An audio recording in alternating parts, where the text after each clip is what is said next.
Again, good afternoon, everyone. Today's the third lecture in the Huntington Center for East Asian Garden Studies lecture series this spring. My name is Philip Bloom. I'm the director of our center, and I'm also the curator of our Chinese garden. Today, though, I'm primarily here to introduce the introducer, my colleague, Robert Hori, who really will get things started. Throughout the introductions and today's talk, please feel free to enter comments or questions into the Q&A box that appears either at the bottom or the top of your screen, depending on what kind of device you're using. Before we begin, though, I think it's important to acknowledge the anger, vulnerability, and frustration that so many of our Asian and Asian American friends, family members, and colleagues are feeling right now. As everyone is aware, over the past year, communities across the United States, including our own San Gabriel Valley, have been overcome by a deplorable wave of violence and hate speech targeting Asians and Asian Americans. My colleagues and I at the Huntington share the anger and frustration that many of you are experiencing, and we're actively seeking ways to support our Asian and Asian American community members. We're committed to ensuring that the Huntington's grounds and gardens will always be spaces that are free of racial animus and that instead foster understanding and appreciation of Asian and Asian American history and culture. To that end, we feel that it's especially important to redouble our efforts toward public education and outreach through events like this afternoon's talks. And we're very grateful that you all have joined us today as we seek to deepen our collective understanding of the impact of East Asian garden making and architectural practices on the United States. So I'd like to now briefly introduce my colleague, Robert Hori, who is at least officially the cultural curator and programs director for our botanical gardens. Robert actually is many things, from tea master to photography collector to gourmet. But right now he is also the acting director of our botanical gardens. And he's taken on this very difficult job with remarkable energy, care, and perspicacity. And I think all of my colleagues in the botanical division share my profound gratitude to Robert for his leadership over the past 3 months. So Robert, the stage is yours. Thank you so much, Philip. As many of you know, the Huntington is relocating a 320-year-old house from Marugame, Japan to our Japanese garden. I'm pleased to announce that on-site construction will begin in April, so next week, and we will continue for the next 18 to 24 months in creating this house. Visitors will be invited to enter the house and experience firsthand many of the elements that inspired architects in the West, including Greene Greene. Before introducing our speaker, I would like to acknowledge the USC Emeriti Center's Noboru Inamoto Endowment for promoting understanding of Japanese culture, and Frank and Toshi Mosher, who are sponsoring today's lecture. Thank you so much for your generous support. Our speaker, Edward Ted Bosley, is the James N. Gamble Executive Director and CEO of the Gamble House Conservancy and has served the Gamble House in various capacities since 1990. He publishes and lectures widely on Greene Greene and the American arts and craft movement, and he teaches historic site stewardship at Claremont Graduate University. His full-length book, Greene Greene, published by Phaidon in 2000, is the premier study of the architect's work. In 2008, Ted co-curated a major exhibition of Greene Greene decorative arts in the Huntington's Boone Gallery. The exhibit subsequently traveled to the Smithsonian's Renwick Gallery and the MFA Boston. In 2016, Ted co-curated an exhibition of Greene Greene photographs by Yasuhiro Ishimoto for the Huntington's Chandler Gallery. Since 1992, he has served as consulting curator for the Scott Gallery's permanent Greene Greene exhibit. A native of San Francisco, Ted holds a BA in art history from the University of California at Berkeley and an MBA from the UCLA Graduate School of Management. He recently was named an honorary member of the American Institute of Architects.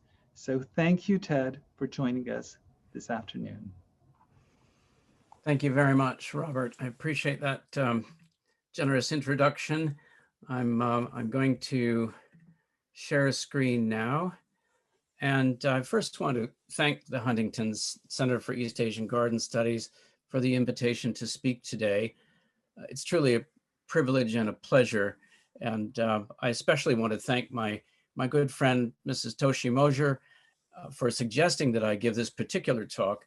And I want to thank Robert Horry and Philip Bloom for enthusiastically agreeing with her. Thanks also to Michelle Bailey for her very helpful guidance along the way. In September 1912, the Japan-based journal Kenchiku Koge Zoshi illustrated 5 photographic views of houses designed by the brother architects Charles and Henry Greene in Pasadena, California. The architecture was described succinctly as Japanesque. And while it was notable that the Greenes' work appeared in a Japanese architecture and craft journal in early 20th century America, in early 20th century America, they were not alone in being inspired by Japan. Architects Anders Jackson Rantoul of Boston, John S. Bradstreet of Minneapolis, and of course, Frank Lloyd Wright of Chicago are equally associated with Japanese influence in their work. So what was it in particular that felt Japanesque to the writer of the article for Kenchiku Koge Zoshi? Today, we'll look at the inspirations and sources of Japanese-ness that attracted Greene Greene, and we'll look at how this attraction manifested itself in their work. This is a narrative of cross-cultural mutual appreciation between America and Japan, the kind of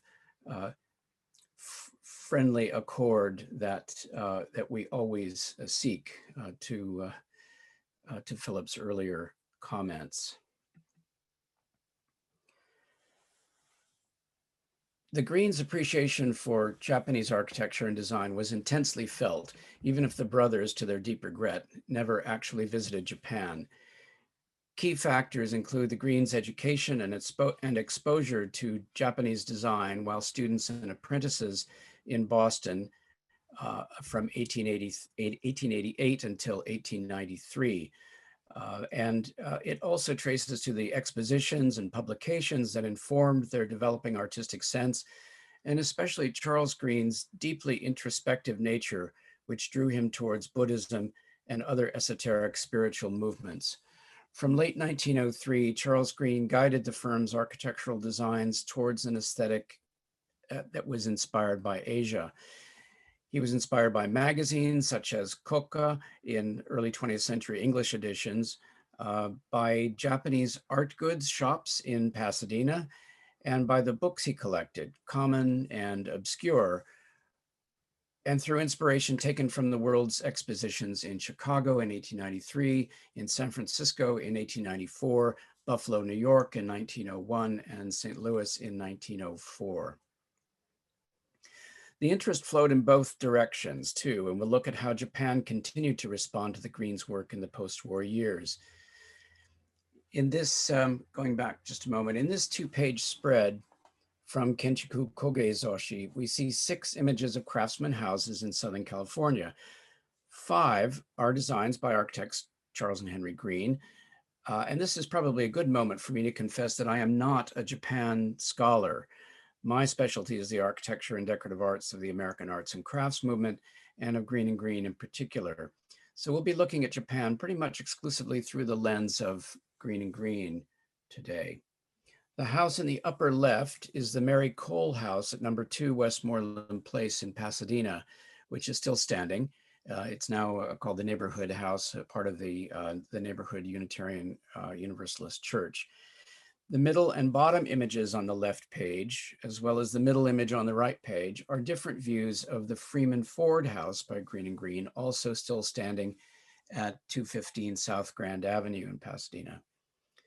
The Gamble House at number 4 Westmoreland Place is on the bottom right. The top right image is an unidentified craftsman house characteristic of the type, probably also in Pasadena, perhaps Los Angeles. Let me know if anybody recognizes this house. Clearly, these houses, while not at all imitations of Japanese architecture, struck a chord in the editor's eyes. Let's see if we can tease out why. Following their polytechnic studies at the Manual Training School of Washington University in St. Louis, Charles and Henry Greene received formal academic training in architecture from 1888 to 1891 at the Massachusetts Institute of Technology. MIT was then in Boston on the opposite side of Copley Square from the Museum of Fine Arts, where several of the Greene's MIT architecture classes were held. Here's an image of the Museum of Fine Arts as it looked in that day,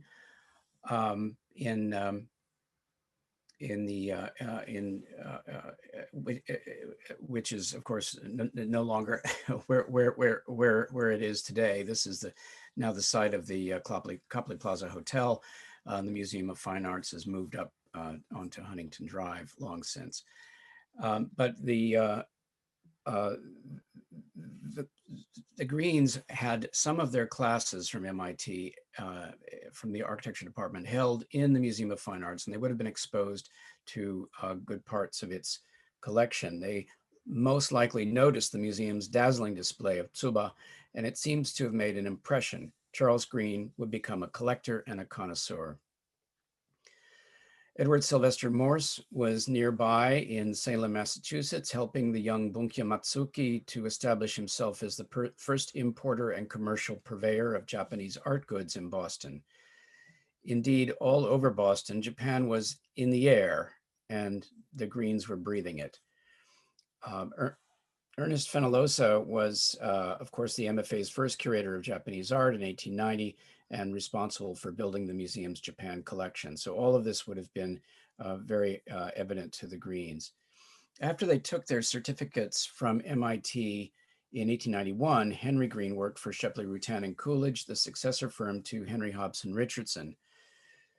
Charles, for his part, apprenticed with Andrews Jakes and Rantoul, the architects who would soon design the Bunkyo Matsuki house in Salem, Massachusetts, a Japanese-inspired house, though with many American Western framing features. The house still stands in Salem and is worth a drive by. The Greenes left Boston to join their parents in California in August of 1893, and at their father's insistence, stopped in Chicago to visit the World's Columbian Exposition. I think he had to send them some extra money to do that, to make sure that happened. So here are two views from the fair. On the right, of course, is the Japan Pavilion, the Ho'oden, a scaled down version of the Ho'odo temple in Japan. And on the left is an aerial view showing the wooded aisle and the Ho'oden off to the left there, and the larger fair grounds.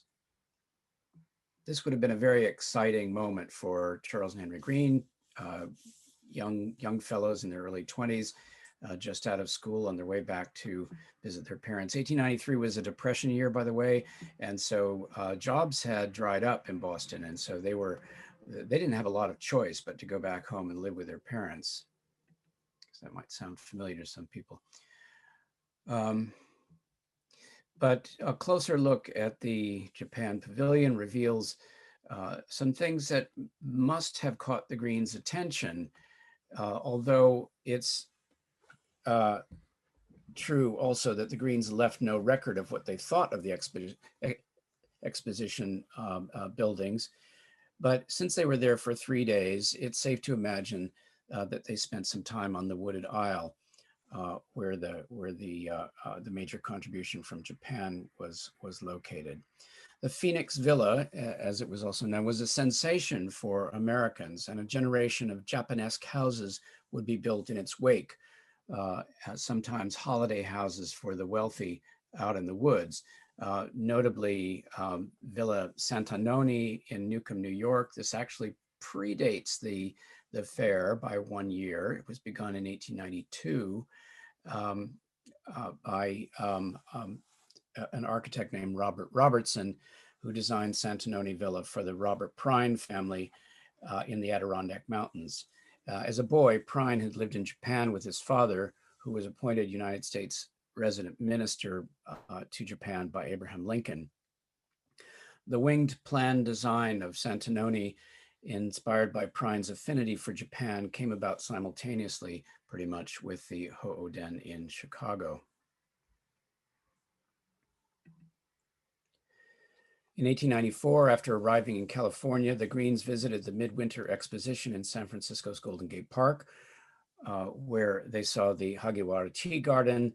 And in 1901, returning from their honeymoon in Europe, Charles Greene and his wife, Alice, who was an Englishwoman, visited the Pan American International Exposition in Buffalo, New York.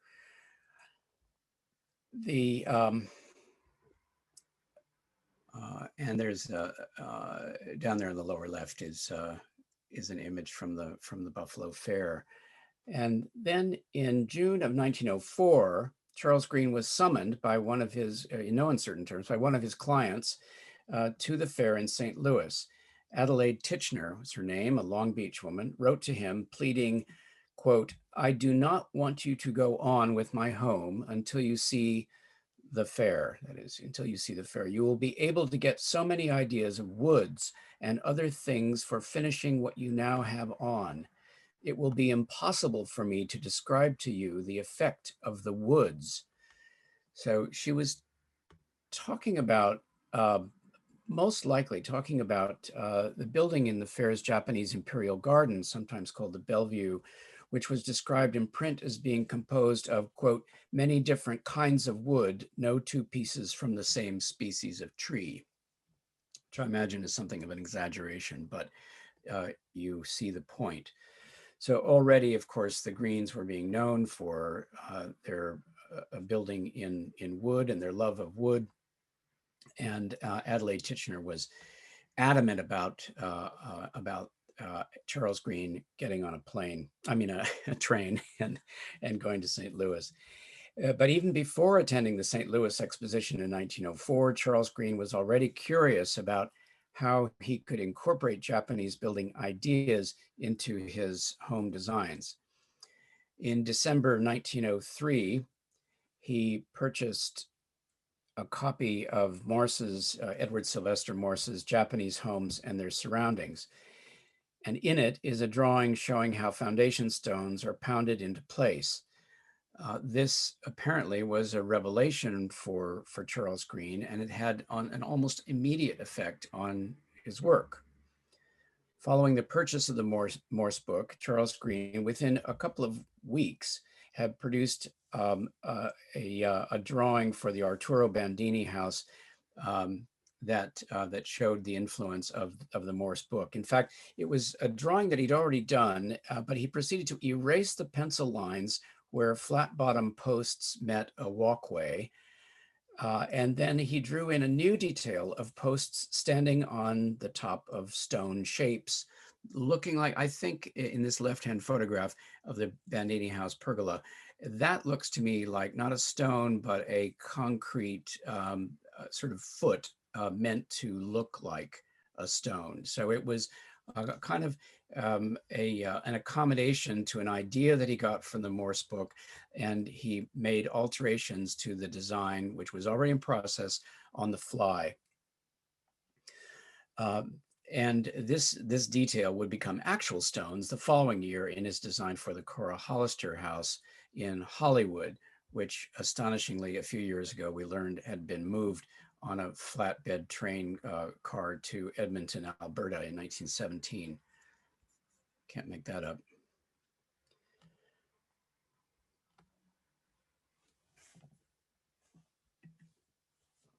Mrs. Titchener's demand that Charles see the St. Louis Fair had its intended effect, and it influenced the design of her house.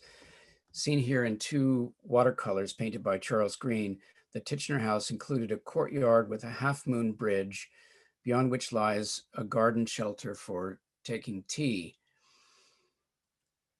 The house was designed with a tiled Irimoya roof with vented gables at the two ends. But I should stress here that it was never the Greenes' intention to copy Japanese architecture or anyone else's architecture for that matter. They were, however, seeking and finding much of their inspiration from Japan, as well as from China, Switzerland, the American Southwest, England, and other countries and cultures, many of them wood building cultures. Among them, though, among all of those, though, Japan seems to have held the greatest fascination and sway. Charles Greene looked for visual stimulation in books and magazines, as well as at the expositions. And as I mentioned, to their regret, neither Charles nor his brother Henry ever had the opportunity to travel to Japan. So we can only speculate what their work might have looked like if they had. Meanwhile, they received inspiration from publications like this, as I mentioned, the Koka, to which Charles subscribed. This issue from September 1906 arrived as the brothers were putting finishing touches on a house for Theodore Irwin Jr. in Pasadena. Charles may or may not have noticed this lantern detail illustrated in that issue of the Koka, but the lantern designs for the Irwin house pretty much show where the Greenes were directing their attention. You can see here that there is a definite nod to Japan. And even though the massing and floor plan and construction of the house are entirely American, its decorative details evoke Japan, from the stone lantern in front to these exterior lanterns, and even to the treatment of wood paneling inside. I'd been to the Irwin house many times, but one day recently I had the privilege of an extended visit. I carefully opened the heavy redwood pocket doors to find them, first of all, absolutely pristine, but with this wonderful, beautiful burnished and brushed treatment reminiscent of John Bradstreet's Jindasugi furnishings, similar to what's shown here in the Prindle House by Bradstreet in Minneapolis from just about the same time. This is 1904 to 1906. The Irwin House is 1906. So this is, again, it's in the air. These are books from Charles Greene's shelf from his own library, just a few of the Japan-themed books that were in his library. He also had a copy of a course of instruction in wood carving according to the Japanese method by Charles Holm, who was the editor of the Studio magazine in London. My feeling is that Charles Greene consulted these books as much for cultural enlightenment and immersion as object inspiration or design inspiration for his architecture.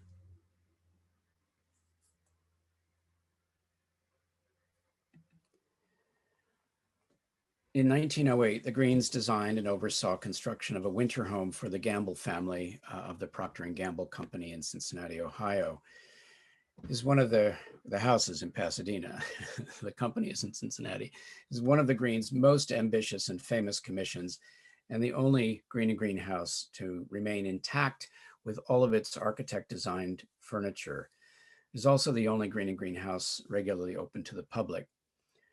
Incidentally, if I can be permitted a 10-second advertisement, we do offer garden tours during the pandemic, and with the country's move, the county's move to a more relaxed red tier COVID restriction, we are discussing now how to safely take groups inside again as a component part of those garden tours. So watch our website for details in the coming weeks.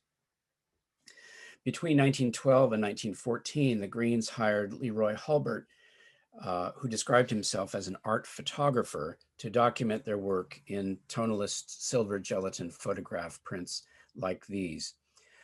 The Japanesque article appeared in Kenshiko Kogezoshi only a year later, causing me to wonder if the editor of that publication had seen any of the Hulbert photographs.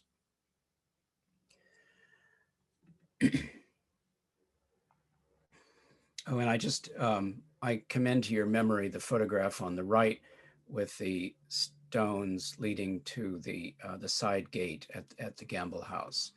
Just burn that into your memory for a brief time.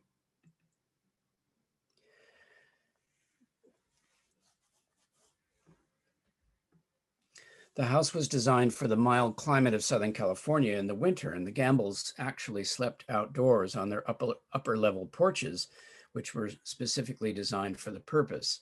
And you can see bits of all three of the sleeping porches in these two photographs, the one on the lower left showing mostly the excuse me, Japanese-inspired pond and planted area, and just a corner of one of the sleeping porches. And then in the larger photograph, the one that faces the street, which was for the boys, and Mr. and Mrs. Gamble's porch, sleeping porch, on the right-hand side of that photograph. So this was indoor-outdoor living at its best in Southern California, and it was certainly a welcome thing to the Gambles. The ground level terraces under the spaces underneath the sleeping porches, of course, also give opportunities for living outdoors and close to nature. And indeed, nature is the recurring decorative theme in their architecture. The entry portico employs multiple horizontal lines from the creeping fig across the steps to the lintel above the three doors and the overhead beam supporting the cantilevered upper level. The front door carries nature inside with its depiction of a Japanese black pine seen on the right. The Gamble family spent 10 weeks in Japan during the spring of 1908 while their house was being built. Charles Greene oversaw details of craftsmanship, and Henry ran the office, making sure that shop drawings for the contractor and furniture builders accurately reflected the design drawings.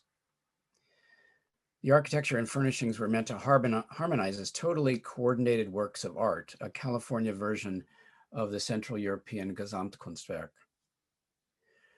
For Gwynne's History of California, published in 1915, Charles Greene remarked, I seek till I find what is truly useful, and then I try to make it beautiful, end quote. And then he added, quote, the noblest work of art is to make common things beautiful.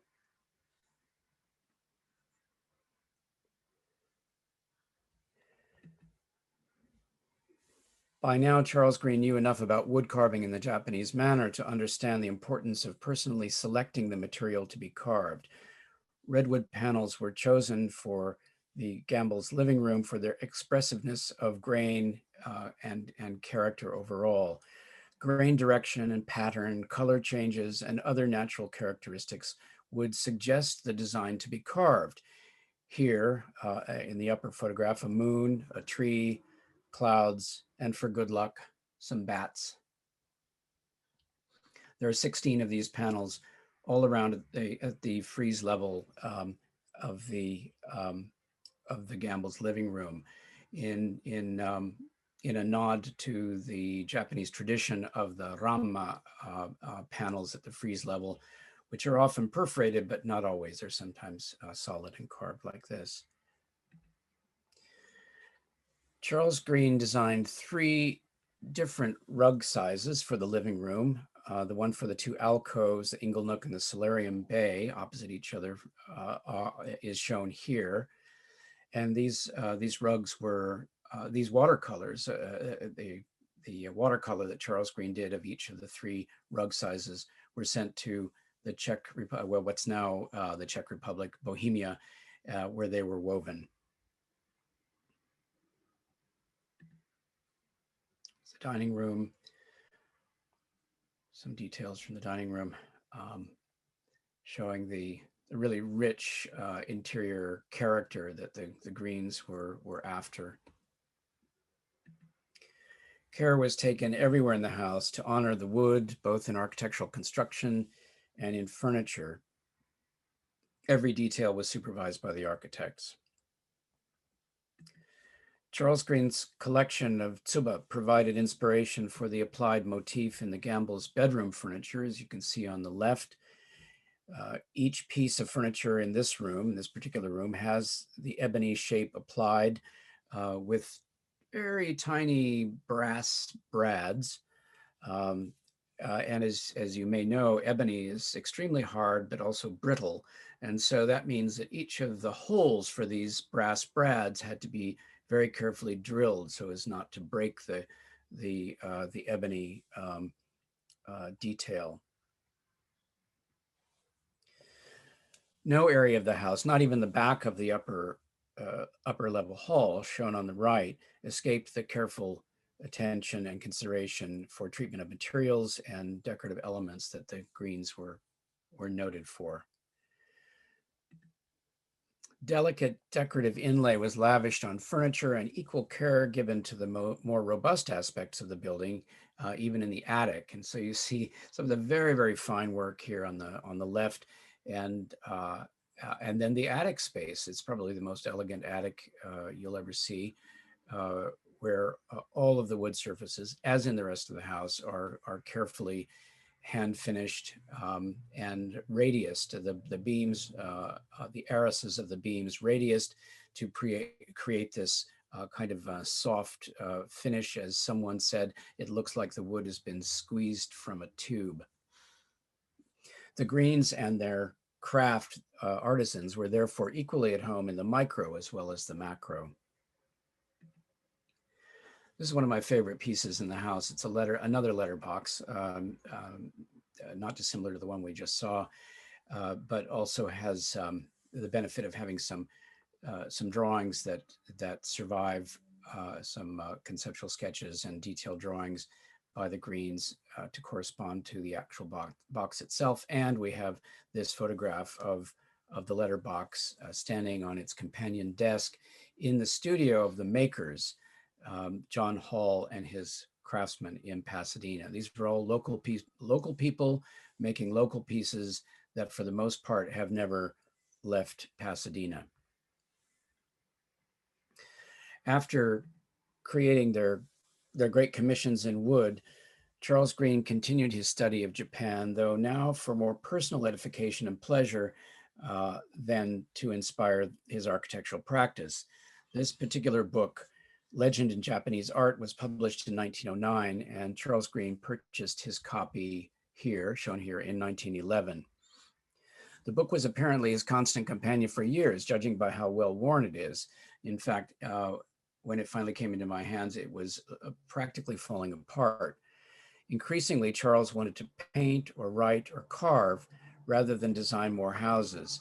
And by 1911, at the age of 47, he'd moved his family, by 1915, at the age of 47, he'd moved his family to the coastal artist colony of Carmel by the Sea and spent the remaining 42 years of his life there. By the 1920s, his and his brother's legacy of architecture as a fine art had largely been forgotten. Charles did write and paint and carve and took on a few architectural commissions, one very notable one, but mainly in stone. But mainly he studied theosophy and Buddhism and led a quiet and contemplative life. The discovery of this particular book marked a wonderful bit of chance. In July, just this past year, during the pandemic, I received an email from one of our former docents at the Gamble House who mentioned that a book with Charles Greene's inscription was available from a New Mexico bookseller. I'm always excited by such things. I always rise to the bait. From a list made in the 1960s, I had known that this title had been in Charles Greene's library, but sadly, his eldest son, who passed away in 1991, had chosen to donate his belongings, including objects and books from his father's collection, to a charity who then sold them on. Every once in a while, a sharp-eyed person will spot a book from Charles Greene's library when it comes on the market. Though not cheap, I snapped this one up for the Greene Greene archives, which are housed at the Huntington, by the way, but little guessing how important this purchase would turn out to be. I immediately started to go through the book page by page, very carefully, turning the pages, and found that it just became more and more interesting as I turned each page. Here are, you see some scraps of paper that Charles Greene laid in to mark pages. These, of course, of a series of tsuba. And he, as I mentioned, was a collector and a connoisseur of tsuba. And so these caught his attention.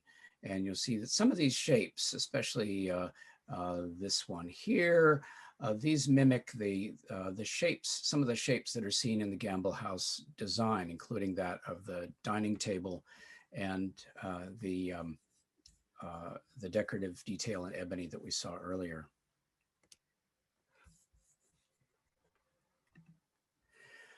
On one of the pages, there's a laid-in piece of tracing paper, and he, in Charles Greene's writing at the top, it says, "Own case color," is what that says. Own case color. And I thought about that.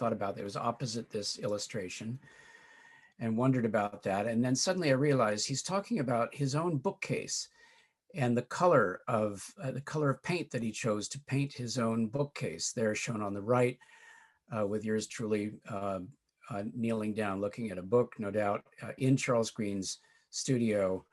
This photograph taken in the 1990s when it was still in the Greene family. So his inspiration for the color of his bookcase came from legend in Japanese art, from an illustration there. So he's really paying attention to this. Elsewhere in the book, he's laid in an advertisement for a book called The Night Side of Japan, and it's slipped in there on the page opposite a description of Gompachi and Komurasaki, the story of the two faithful lovers.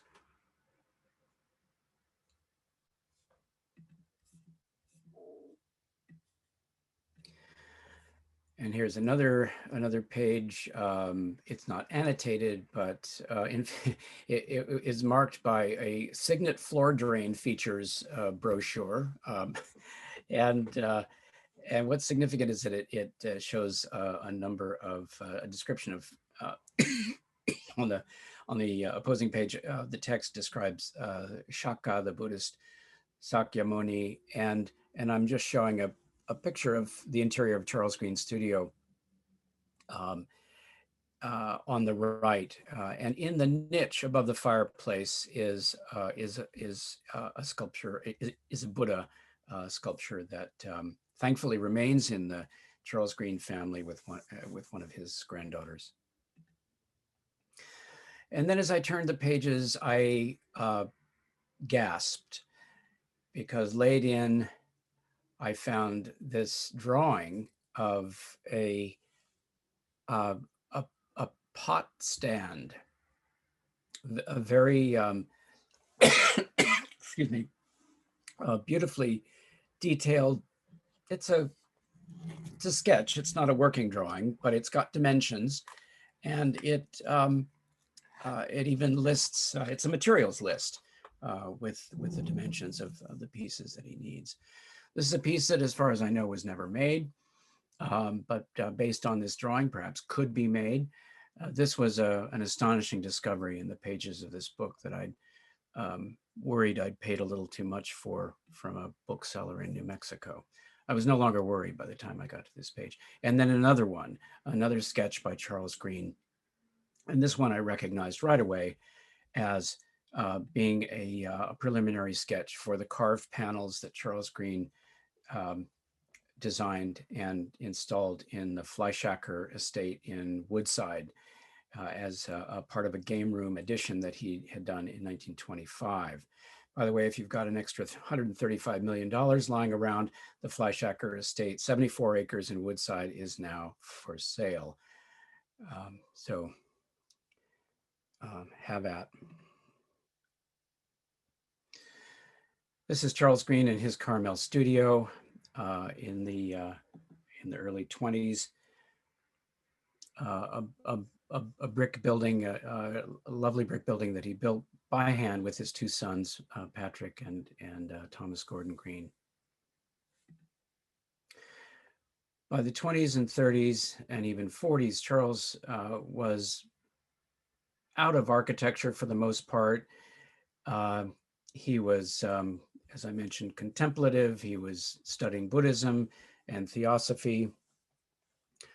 And the books that he brought into his library at that time reflect that interest. Here we have the Book of Tea, well known, dated 1930, the Bhagavad Gita, dated 1931, 101 Zen stories. And by this time, he's holding salons in his studio for local Carmel residents, mostly artists and people interested in theosophy and Buddhism. And so that becomes his focus. Here's a wonderful little piece that he laid in. Meditation is analysis of relationship between mind, matter, and force. So he would write down things that he appreciated from the texts, probably to remember them better. A Buddhist Bible, well-known text by Dwight Goddard, was in his library, but also laid in, importantly, is this drawing of the I Ching and its various elements, which, if you remember back to the Titchener lamp watercolor, there are the elements of the I Ching and the ceramic base of that lamp. Now, Charles Greene did not design the ceramic base himself. He designed the lamp shade and and converted this ceramic piece, probably purchased at the St. Louis Fair in 1904 as a lamp for Mrs. Titchener. But it was something that was very important to him to understand. And even as late as 1950, he passed away in 1957, as late as 1950, he purchased this book on I Ching. In 1955, 2 years before Charles Greene's death, he received in the mail an essay written by a young lady named Tsune Sesako, who was attending Occidental College as an international student. She'd seen the Greenes' houses in Pasadena and felt the Japanness in their work. Charles, impressed by her essay, invited her to Carmel. And for Tsune Sesako, it was a moment she would cherish the rest of her life. Her essay was published as an article in Kinchiku Bunka in February 1957, just 5 months before Charles Greene passed away. Tsune Sesako would go on to be a very important design critic in post-war Japan, and wrote a number of important books, including one called The Rice Cycle, which some of you may be familiar with. 17 years later, from Tsune Sesako's visit to Charles Greene, in 1974, a Japanese gentleman came to photograph the house that I was living in at the University of California at Berkeley, where I was an art history undergraduate. Yasuhiro Ishimoto had collaborated with Kenzo Tange and Walter Gropius on Katsura, Tradition and Creation in Japanese Architecture, and now he was in California to bring the work of Greene Greene to Japan once again. I appreciated none of who this person was. I only knew that I had chosen to live in a Greene Greene house because it was so beautiful, and I probably thought to myself, this man must have good taste if he wants to take pictures here. Ishimoto was working for the Takenaka Corporation's Approach magazine and was in collaboration again, this time with Tsune Sesako, who had arranged for the Greene Greene project to take place. Although a work for hire, Ishimoto would personally print 82 images from his Greene Greene negatives. Only 25 of these were published in Approach. Here are a few of them, all from the Berkeley session.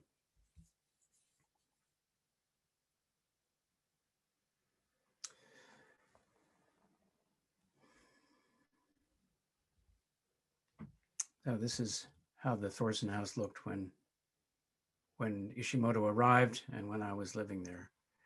And his black and white photographs are really astonishing for their boldness, their contrast, and something ineffably trans-Pacific about these ways of looking at architecture. In November 2011, an exhibition honoring the life and work of Tsune Sesako was presented at the Gallery A Quad at the Takenaka Corporation office building in Tokyo. Ishimoto-san came to see the exhibit before the opening reception. He and I met. We had tea in the Takenaka conference room. and he said to me, he said, "Ted-san, I would very much like my Greene Greene photographs to be exhibited in California." And I replied, "I'll see to it." Very sadly, Ishimoto-san passed away just 3 months later, but the idea of the exhibit of his work had already taken hold back here in California. And I'm very grateful to the Huntington for taking on this project. Ishimoto's Greene Greene photographs were shown in the Chandler Gallery of the Virginia Steele Scott American Wing at the Huntington in the fall of 2016.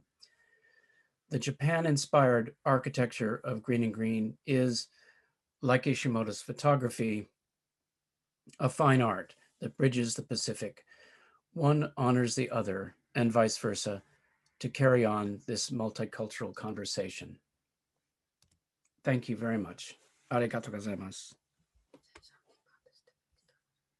Thank you so much, Ted, for that, for your fascinating talk. You covered so much, and I think really illuminated the Greene brothers' interest in Japan in, at least to me, some very unexpected and very precise ways.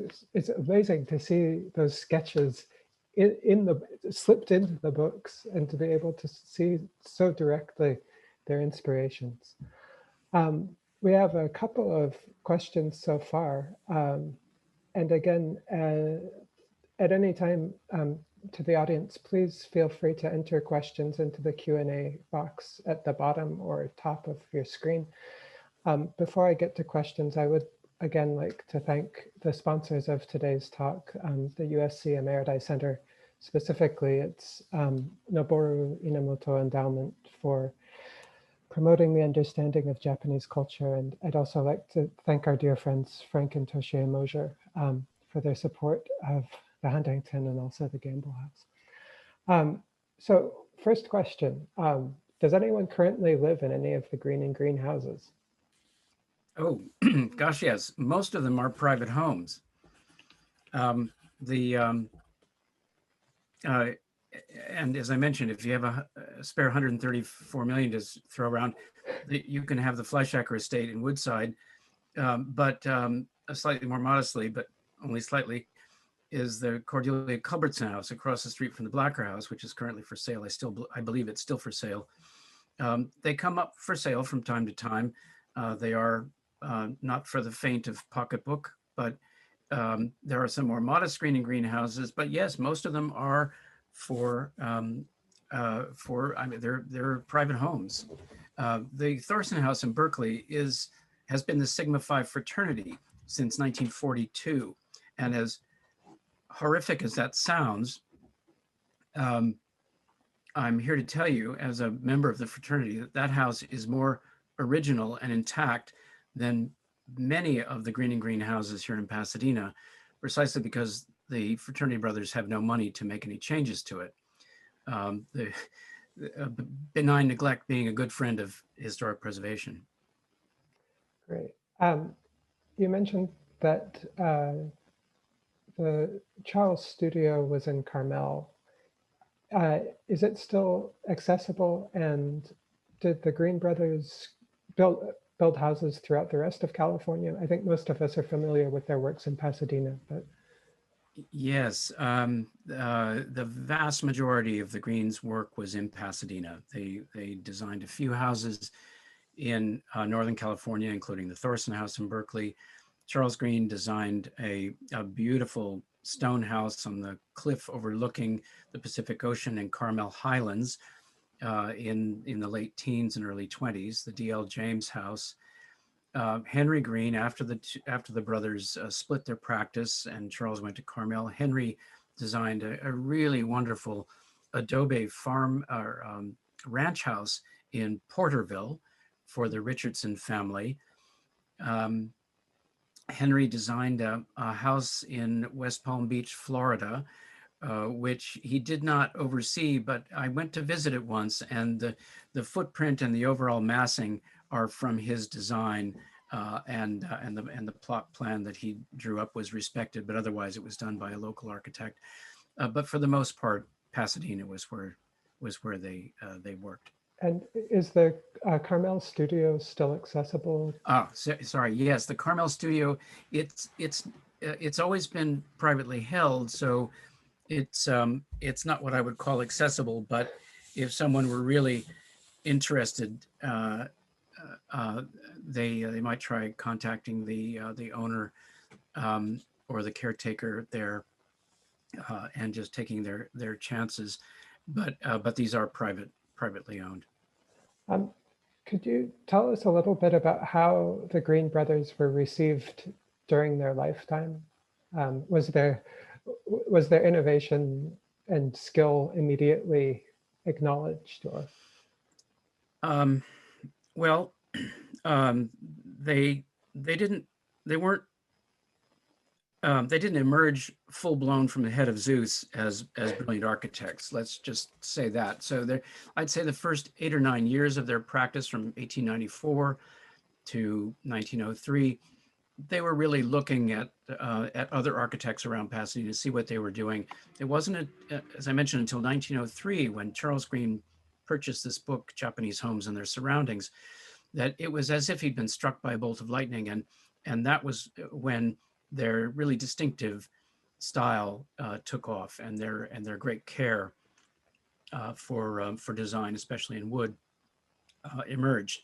So from that moment on, yes, they were published. They were first published internationally in 1903 in a publication called Academy Architecture in Britain, and then not too long after, as I mentioned, in Kenshiku Koge Zoshi, the Architecture and Craft Journal in Japan. So they were recognized internationally and nationally, especially in the Craftsman magazine, unsurprisingly, and also in the International Studio, the American version of the Studio magazine published in London. Did they design commercial buildings? A few, yes. In fact, one of them is still standing. It's the one of them and sort of a version of another. If you're familiar with Old Pasadena, it's the pawn shop on the corner of Raymond and Colorado, the northwest corner of Raymond and Colorado, is a Greene Greene building from the 1890s. Several people asked about Charles' brother, Henry. What's his half of the story? Yes, Henry very sadly gets overlooked a lot because Charles was sort of the more, well, I won't say flamboyant, but he was less quiet and reserved in a way in his designs. His designs were more less restrained. There are two watercolors that I didn't show today, but from their student days in Boston that sort of express their two very different characters. Henry was extremely proper and reserved and competent, and he did well in school. And Henry was the kind of person that you'd want to have over for dinner. Charles was, as one person put it, only 1/3 with us in this world, and he was very distracted by the life of the mind, and I think it's fair to say. But the designs that he created were so compelling that he's the one that people tend to remember most, and his story is such an interesting one. That's not to say that Henry Greene wasn't an extremely accomplished architect in his own right, as evidenced by, for example, the Richardson Ranch House in Porterville, which I think is a work of genius. And he had some very distinct ideas from his older brother. Charles was the elder of the two, and so by about 20 months they were separated. And so naturally, in those days, the elder brother had seniority, and Charles was the design principal in the firm. You mentioned that Charles was said to be only 1/3 in this world. There's a question about whether we know much about his relationship to theosophy, whether he meditated with by himself or with some kind of group?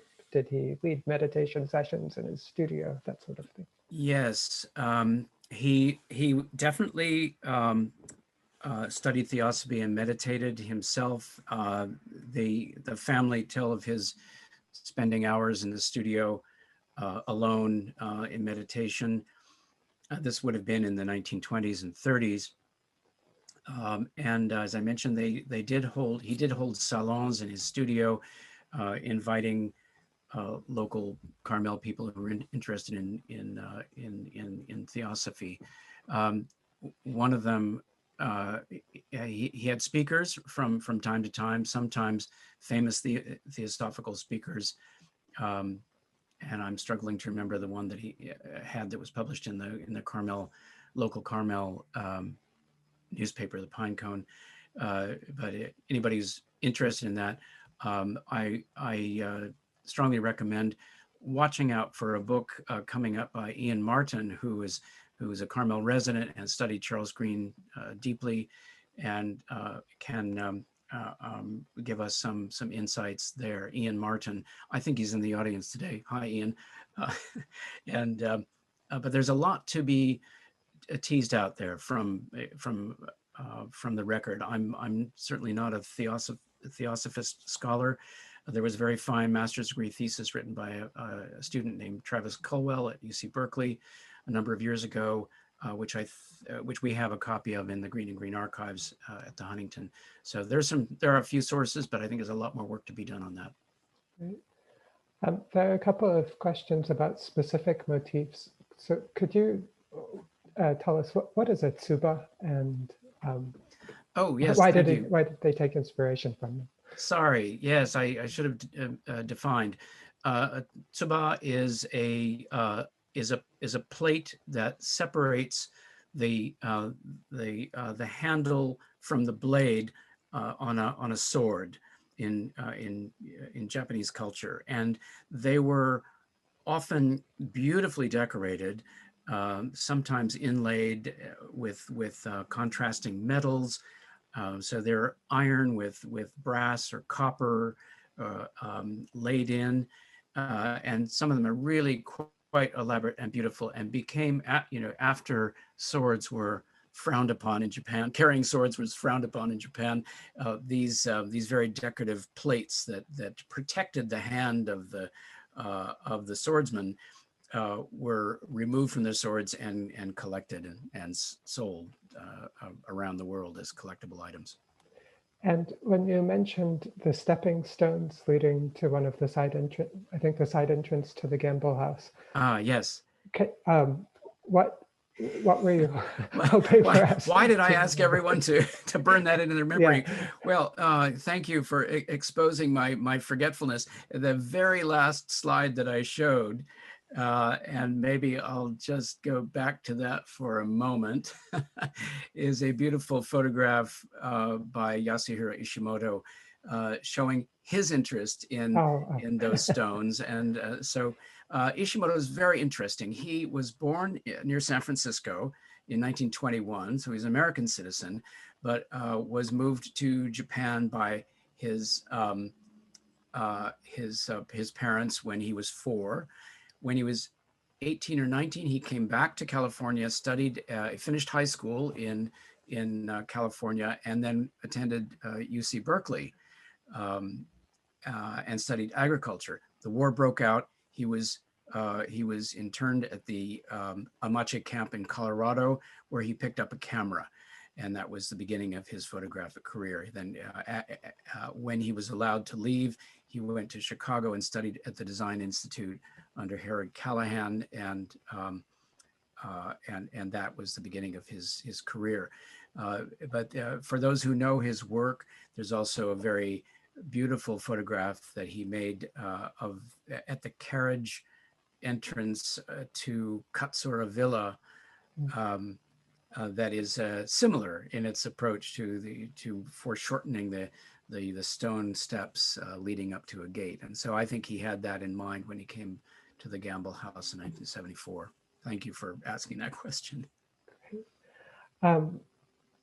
There's someone who asks about the vented gables on the coal house, and they wonder if you have any particular insights into them.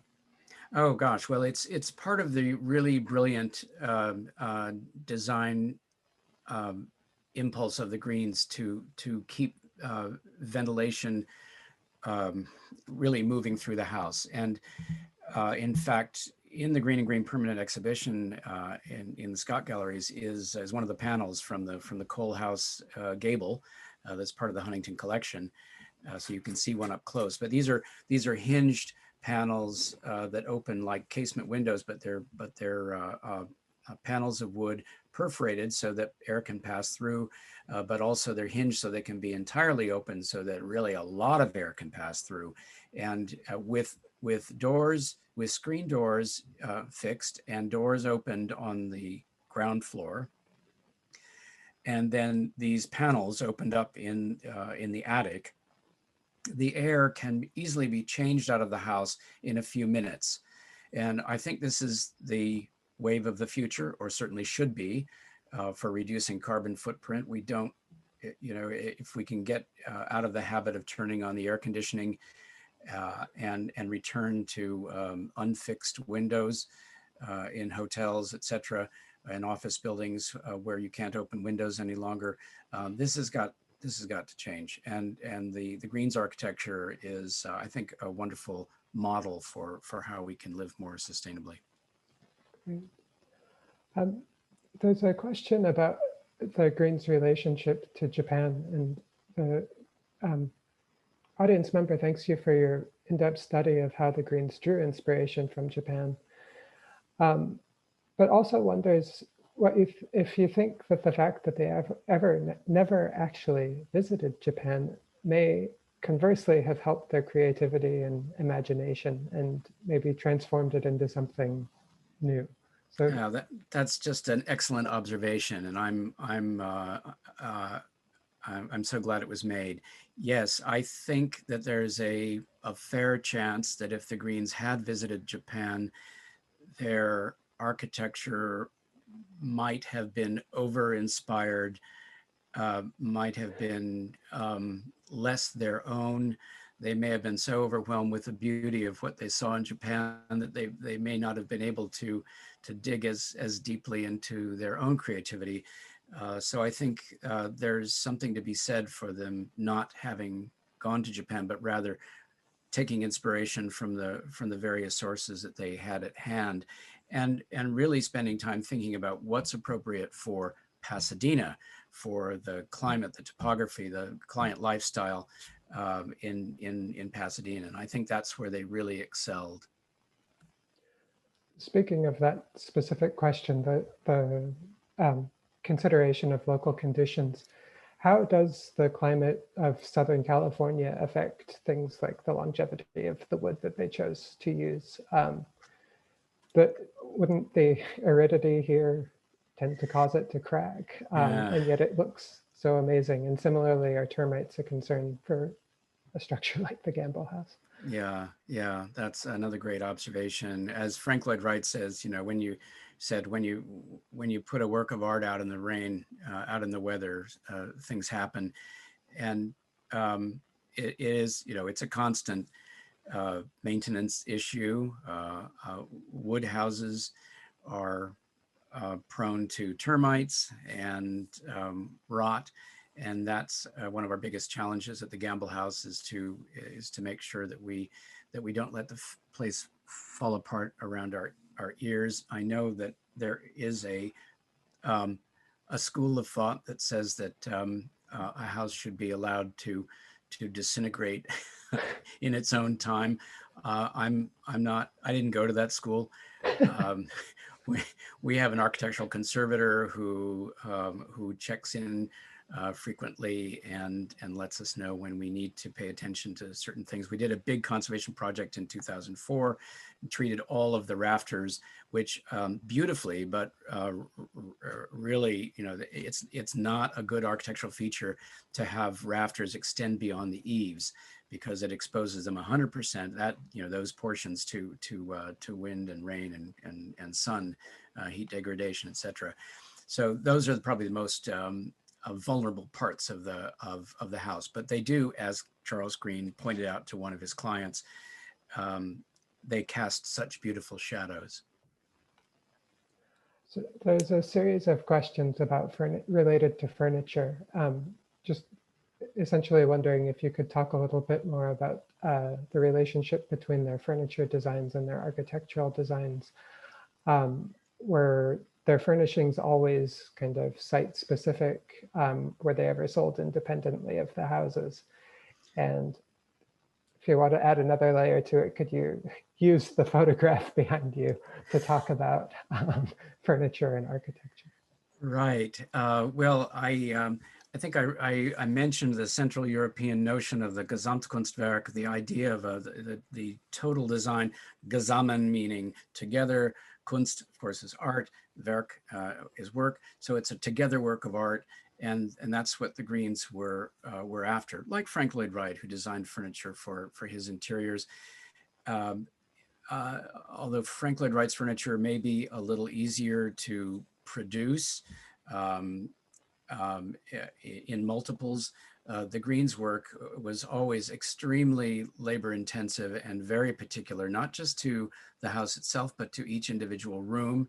And so if you move a chair from the living room at the Gamble house into one of the other rooms, it immediately looks out of place because it doesn't have any of its siblings with it. I think I focused on the ebony decorative details and the chiffonier, which, by the way, that chiffonier is on exhibit at the Huntington. That's one of the key pieces there in the exhibition. So all of the pieces of furniture in that room have that ebony decorative detail applied to it. None of the other rooms in the house have that ebony detail applied to it, just in that room. So it's a very personal, particular thing. Charles Greene would labor over these designs late into the night, usually at home, and then pass on the conceptual sketches to his brother Henry. They were indispensable to each other. I'll just say that. Getting back to Henry, their architecture, of course, is also heavily reliant on the makers. Peter Hall, the contractor, and his brother John Hall, who was in charge of the furniture making. These were two pairs of brothers who really produced this work. And whereas, Charles Greene was the designer, we give him a lot of ink in the books, but none of that could have happened without his brother Henry, who made the shop drawings work for the sometimes crazy conceptual sketches that Charles would produce, and then the makers themselves who elevated. And I think they raised the bar for each other.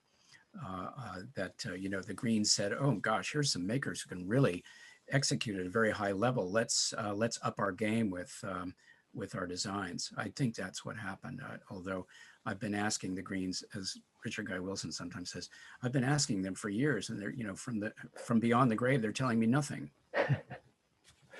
Do you know when the Halls first began working for the Greenes? Yes, this is a quiz, right? Let's see. 1904 was the first year that that Peter Hall, as contractor, built one of the Greenes' houses. And I think from that moment until about 1906, they were sort of checking each other out. And by 1906, they were working together pretty closely on all of the major commissions. And did the Greenes engage in any sort of garden design? Did they incorporate garden design into their commissions? Yes. Another wonderful way to spotlight Henry Greene. He was really the plantsman of the two. He did very beautiful, detailed plant lists for some of the gardens that he worked on. Charles was more of a broad brush conceptualist. Henry was the detail guy who made it really work on the ground, and so together they were far more than the sum of their parts. They did do landscape designs for the Gamble house, for the Blacker house. They moved major specimen trees on site. They moved dirt around. They created berms. They regraded. They were not shy about pushing dirt around. And do you know if Frank Lloyd Wright was aware of or if they were aware of Frank Lloyd Wright's shared interest in Japan or vice versa? If they were aware of the shared interest in Japan, I think they must have been, although there's no documentation of that. They certainly knew each other. Frank Lloyd Wright went to Pasadena to visit Charles Greene in 1914, and as told to me by Charles Greene's son, Pat, back in the early 1990s, I think it was in fact 1990, he told me about Frank Lloyd Wright's visit to Charles Greene's house. And as he left, he said something along the lines of, "Mr. Greene, I don't know how you do it." And Pat Greene's recollection was that his father had been talking about how his the craftspeople that he worked with, the Hall brothers in particular, were willing and able to work at such a high level for the Greene brothers, because Frank Lloyd Wright didn't always have that experience with the people who worked for him. So there was that. And then back to the Thorson House in Berkeley, much later on in the 1950s, a young architect named Vernon DeMars, who designed Worcester Hall on the Berkeley campus later on, he was sent to the Oakland airport to pick up Frank Lloyd Wright to bring him to the campus to give a lecture. And they drove past the Thorson House, the Greene's Thorson House. And Vernon DeMars, who told me this himself, he said Frank Lloyd Wright sort of waved his hand at the house and said, "Well, you can see where they got their ideas," in that sort of classically Wrightian enigmatic way that means everything and nothing. Could you comment at all on the possible influences of the Greene's California style on their designs of homes outside of California? Oh, gosh. Yeah. Well, first of all, there's a minor cottage industry in Greene Greene designs being recreated in various parts around the country today. This is part of the renaissance of interest in the arts and crafts movement that's been going on really since the 1970s. And there are some really tremendous examples, homage to Greene Greene, some more scholarly than others. But yes, there are some people who are absolutely bitten by the Greene Greene bug and need to have some of it for themselves. And there's some really great examples of that. You know, one of the most, pardon me, one of the best known examples is, and perhaps the least scholarly as a corollary, is the Grand Californian Hotel at Disney at the Disney Park. But I don't criticize it, because for a lot of people it's the gateway drug to Greene Greene, the thing that gets them curious about Greene Greene and makes them want to come to the Gamble House. I'm all for it. There's also the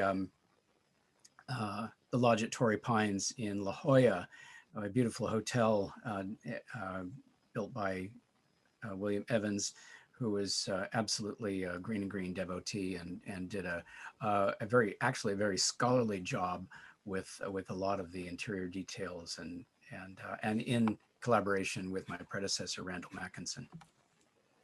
And maybe two final questions more about the present.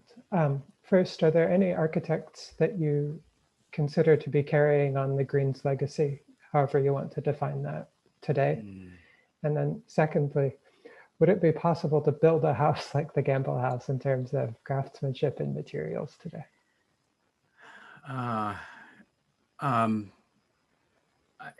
So I'll take the second one first, because I need to think about the first one a bit more. The idea of recreating a Greene Greene style house is to be approached extremely carefully. The thing about it, and I've noticed over the years that when people walk into the Gamble House, they say, "Oh my gosh, you really can't get craftsmen to do this kind of work anymore, can you?" And I say, actually, that's not true. There are really good craftspeople out there who are completely capable of doing this kind of work. It's the materials you cannot get in these dimensions, in this at this level of quality. These are, after all, trees that lived perhaps for 800 to 1,000 years before they were cut down to build the Gamble House. And we don't do that anymore. And there's a reason for that. It is a renewable resource, but it's tragic when an 800-year-old tree is cut down for a house that is going to be gone in 50 years, isn't it? So my personal attitude towards that is that you should only use a tree that is going to furnish the materials for something that's going to last at least as long as that tree lived. So I know I'm flying in the face of some, very dearly held Japanese traditions in terms of temple rebuilding, for example, at Ise, but I'm not a scholar on that, and I'm guessing that wood is repurposed in beautiful ways after the temple is dismantled every 20 years. So it's that way of thinking that we have to have before thinking about recreating a Greene Greene house. And then other architects yes, considered to be carrying on their legacy. Yeah, I'm hopelessly mired in the early 20th century for the most part, and so I have not really paid attention. But there are some. I know that there is work by very competent architects around the country. There's a firm up in the Seattle area that does beautiful work, very thoughtful work, and it's got 3 names, and I'm trying to remember what they are. But one of them is Polish. I'm sure someone's remembering now that I'm saying that. There are some architects in Texas who are doing beautiful work. There are Buff Smith and Hensman in Pasadena, now defunct. The partners, 2 of the 3 passed away. Did beautiful work in Pasadena that was very much in the spirit of Greene Greene, even if it doesn't look like Greene Greene. The idea of attention to detail and a kind of design build approach to the work. Great. Well, thank you so much for your talk today and for your very generous responses. There were so many expressions of thanks for your wonderful presentation in the Q&A box. And I would like to add my thanks to them as well. So again, thank you all for joining us today. We'll have another lecture in April by Professor Bruce Coates, who will be discussing later adaptations of The Tale of Genji. And the date is suddenly slipping my mind, but the dates for our 3 remaining lectures this spring will be posted to the Huntington Center for East Asian Garden Studies website. And please join me again in thanking Ted for his wonderful talk today. Thank you very much, Philip. It was a complete pleasure and a privilege. I appreciate it. Thank you for joining us. Bye-bye, everybody. Bye, everyone.